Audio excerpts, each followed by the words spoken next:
கிறிஸ்துவுக்குள் பிரியமானவர்களே, ஆண்டவராக இயேசுவின் நாமத்தில் என் அன்பின் வாழ்த்துக்கள். யோவான் 14ஆம் அதிகாரம் 18ஆம் வசனத்தை வாசியுங்கள். நான் உங்களை திக்கற்றவர்களாக விடேன் என்று கர்த்தர் சொல்லுகிறார். நான் உங்களை திக்கற்றவர்களாக விடேன் என்பதாக தேவனாகிய கர்த்தருடைய வார்த்தை சொல்லுகிறது. அப்படியானால் என்ன? நான் உன்னை அனாதையாக விட்டுவிட மாட்டேன் என்று சொல்லி கர்த்தர் சொல்லுகிறார். நீ ஒரு திக்கற்றவன் கிடையாது. உன் வாழ்க்கையிலே உனக்கு யாரும் இல்லை என்று யாரும் உன்னை பார்த்து சொல்ல முடியாது. உனக்கு பேக்ரவுண்ட் இல்லை என்று யாரும் உன்னை பார்த்து சொல்ல முடியாது.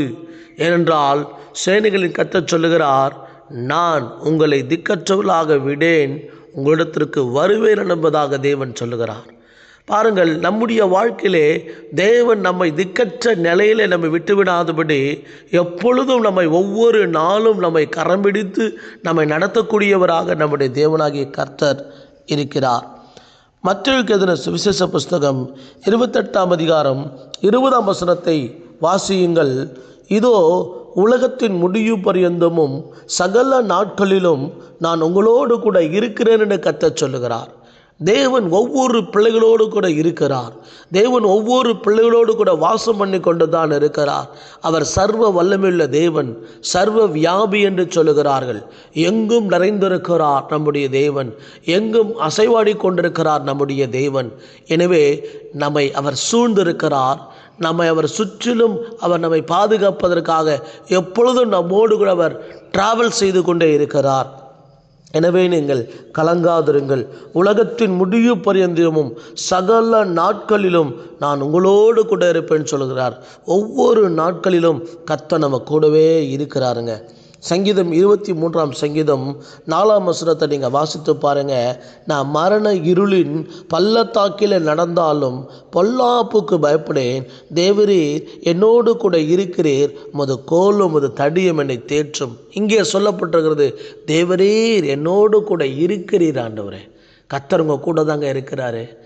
நீங்கள் மருத்துவமனையில் இருக்கலாம், நீங்கள் ஆபத்தான நிலையில் இருக்கலாம், தேவையோடு இருக்கலாம், பிரச்சனையில் இருக்கலாம், என்ன விதமான சூழ்நிலையில் இருந்தாலும், ஐயோ எனக்காக யாரும் இல்லையே, ஐயோ எனக்காக பரிந்து பேசுறதுக்கு யாரும் இல்லையே, எனக்காக சப்போர்ட் பண்ணி பேசுறதுக்கு யாரும் இல்லையேன்னு கலங்கி கொண்டு இருக்கிறீங்களா?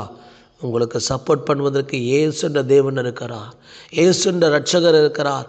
அவர் இரவும் பகலும் பிதாவை நோக்கி நமக்காக இரவும் பகலும் அவர் தேவனிடத்தில் பரிந்து பேசி கொண்டிருக்கிறாரே. நமக்காக பரிந்து பேசக்கூடிய ஒரு தேவன் இயேசு இருக்கிறார். உங்களுக்காக இன்னைக்கு எந்த அதிகாரியோடு கூட பரிந்து பேச வேண்டுமோ அந்த அதிகாரியோடு கூட தேவன் பரிந்து பேசுவார்.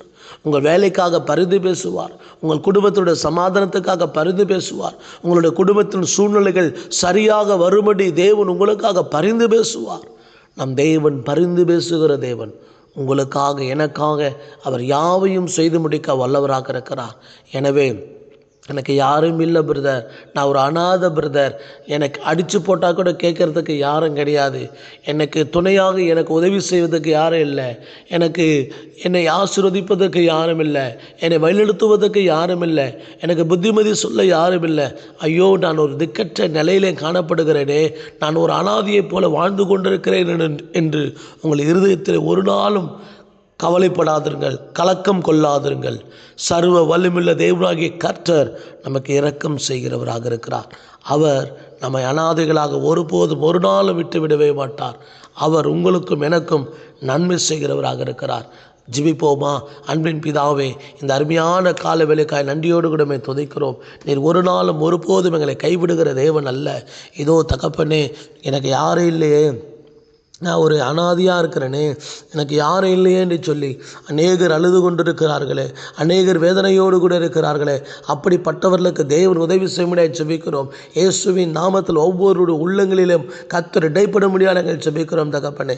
அப்பா, உலகத்தின் முடிவு பரியந்தும் சகல நாட்களில் நான் உங்களோடு கூட இருப்பேன்னு சொன்னீங்களப்பா. ஏதோ ஆண்டவரை, இன்றைக்கி யாரெல்லாம் அழுதுட்டு இருக்கிறாங்களோப்பா, யாரெல்லாம் நான் அனாதன்னு சொல்லி கொண்டு இருக்கிறாங்களப்பா, அவங்களெல்லாம் தைரியப்படுத்துங்கப்பா. அப்பா, நான் உங்க கூட இருக்கிறேன்னு சொல்லுங்க. நான் அப்பாவும் கூட இருக்கிறேன்னு சொல்லுங்கப்பா. நான் உலக பிரகாரமான தகப்பன் இல்லை, நான் பரலோகத்தின் தகப்பன், நான் உனக்கு நன்மை செய்வேன் என்று ஒவ்வொருவரும் தைரியப்படுத்துங்க ராஜா. தேவன் அப்படி செய்கிறதற்காக உமக்கு ஸ்தோத்திரம். இயேசுவின் நாமத்தில் ஜெபிக்கிறோம் பிதாவே, ஆமேன். ஆமேன்.